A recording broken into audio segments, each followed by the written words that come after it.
Welcome to Become a Media Maven and Christina All Day. This is a little different than what I normally do. This is a bit of a crossover. So I am talking about reading more books.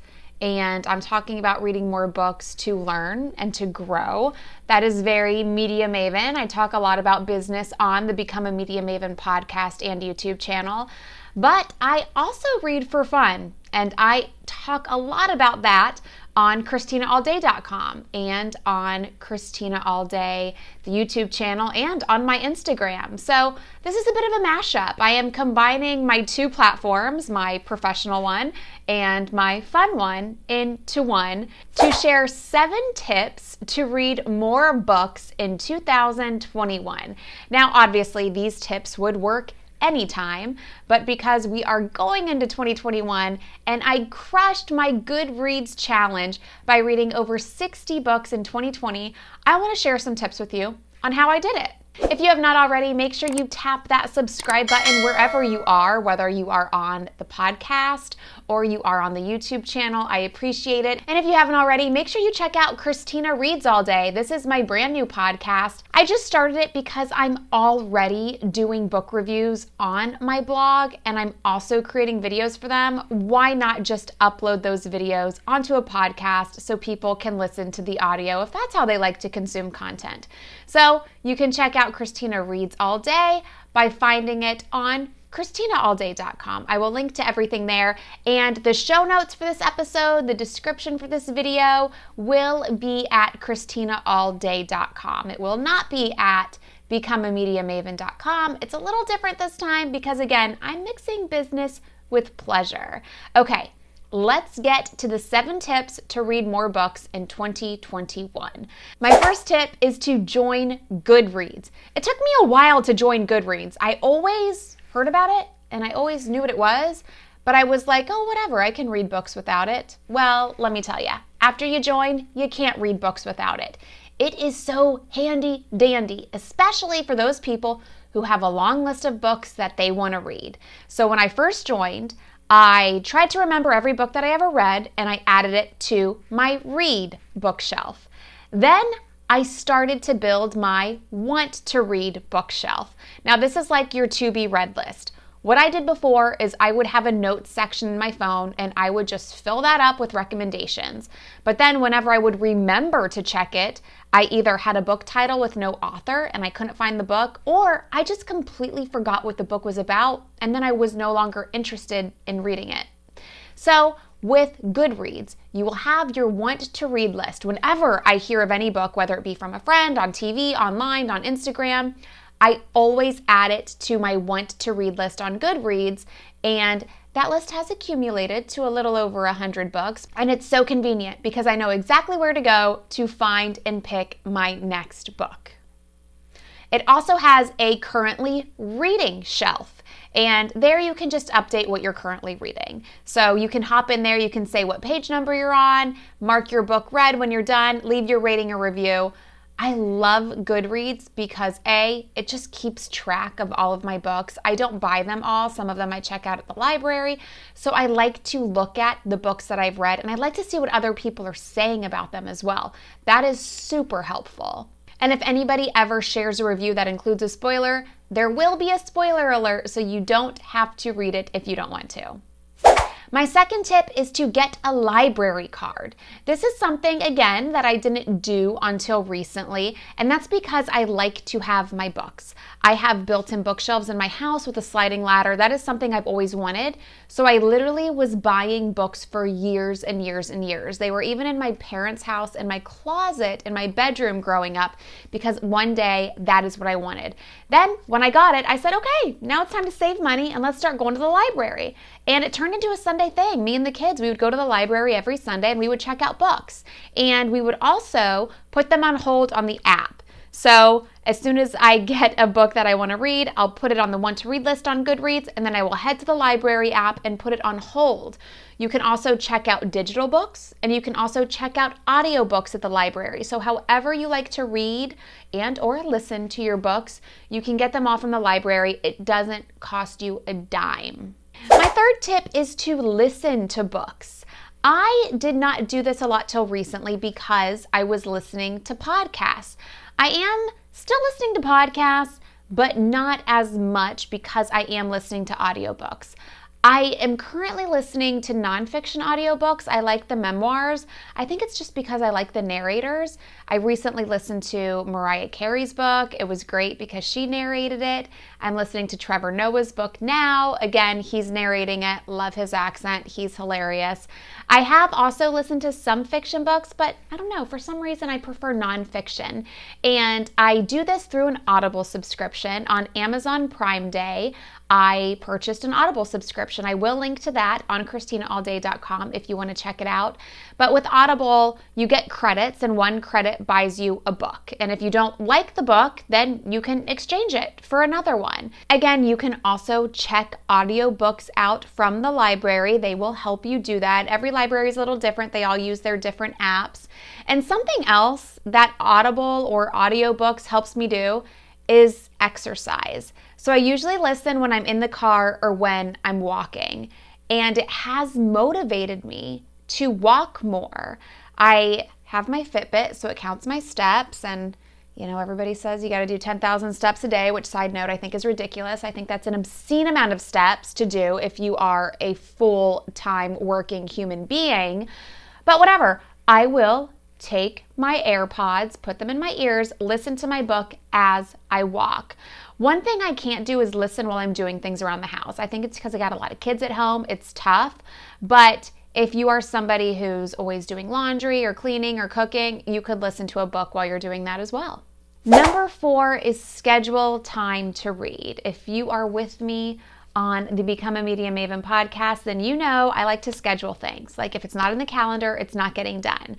I don't put reading in the calendar, but my reading time, I just know, is in the evening. It's after dinner, after the kids are in bed, when I'm not watching TV, depending what day of the week it is, I'm reading. It's a good time for me to wind down and try to go to sleep. I have trouble falling asleep and staying asleep, so reading kind of helps me prepare for that rest. I don't usually read with a device, so I don't have any kind of lights. I just have a book light, but I always like to read before bed.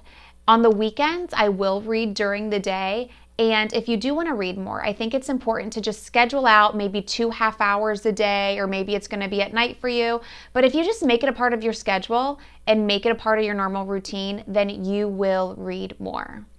Number 5 is to do both at the same time. And I mean this in 2 different ways. So this is a little bit of a 5A and a 5B. So 5A, when I say do both at the same time, is read the book and listen to it at the same time. So if you read and listen at the same time, first of all, you're just going to retain the information better because you're hearing it and seeing it.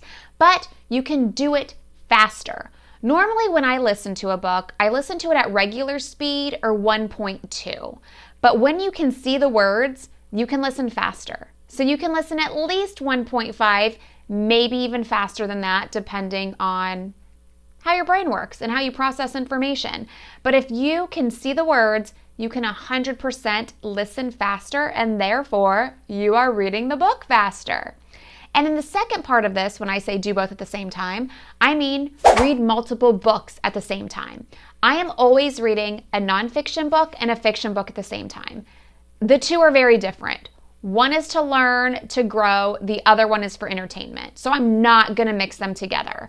Right now, I am reading 2 nonfiction books and 1 fiction book, but the nonfictions are totally different. I'm reading a memoir. I'm actually listening to a memoir, and I'm reading a real estate book.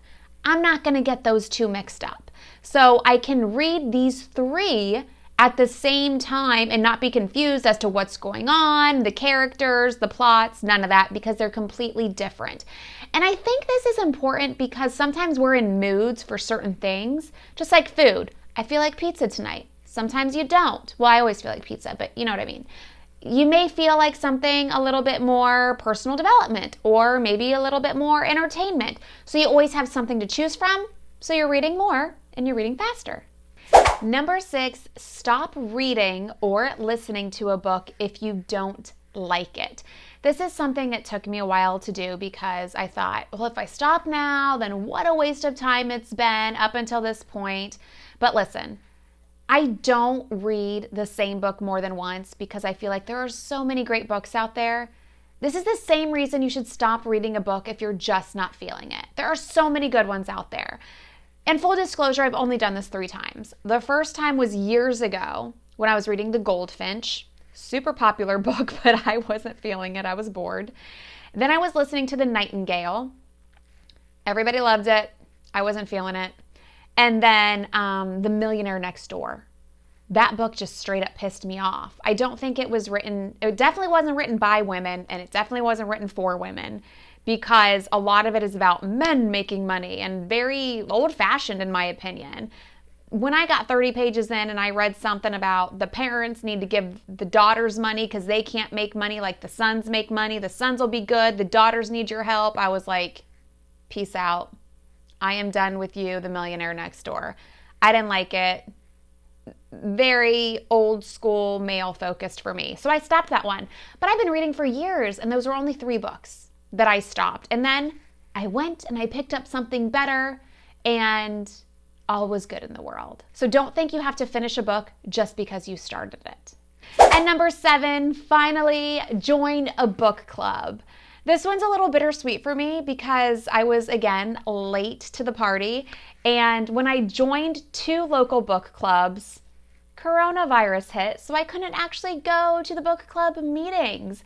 Now, I found out about these book clubs because I'm always sharing on my Instagram at Christina All Day what I'm reading and how I'm feeling about it. And I had a couple of local friends tell me, hey, you should join these book clubs. So I did. And I've only made it to 1 in-person meeting and 1 online meeting.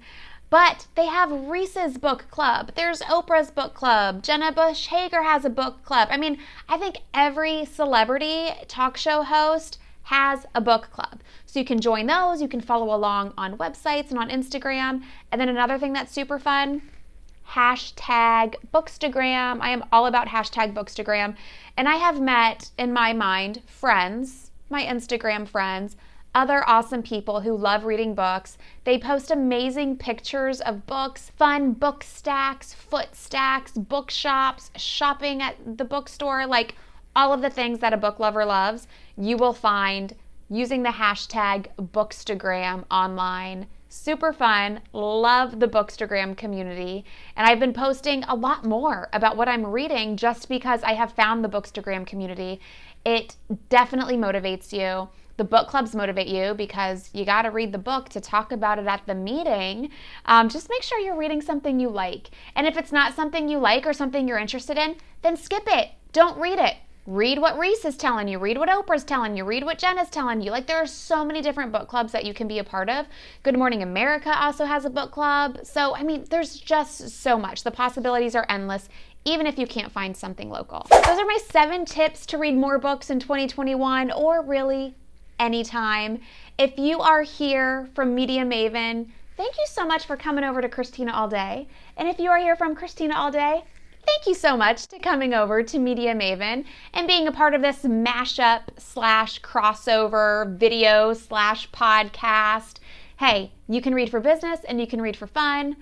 I've got a business and I've got this fun lifestyle blog. We're bringing them together to close out 2020 and walk into 2021 to read more books, have more fun.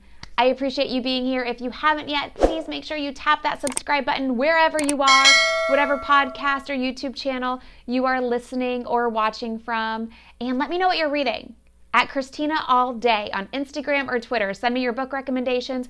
I will add them to my GoodReads Want to Read shelf. And again, for links to anything we chatted about, GoodReads, Audible, Bookstagram, please check out ChristinaAllDay.com.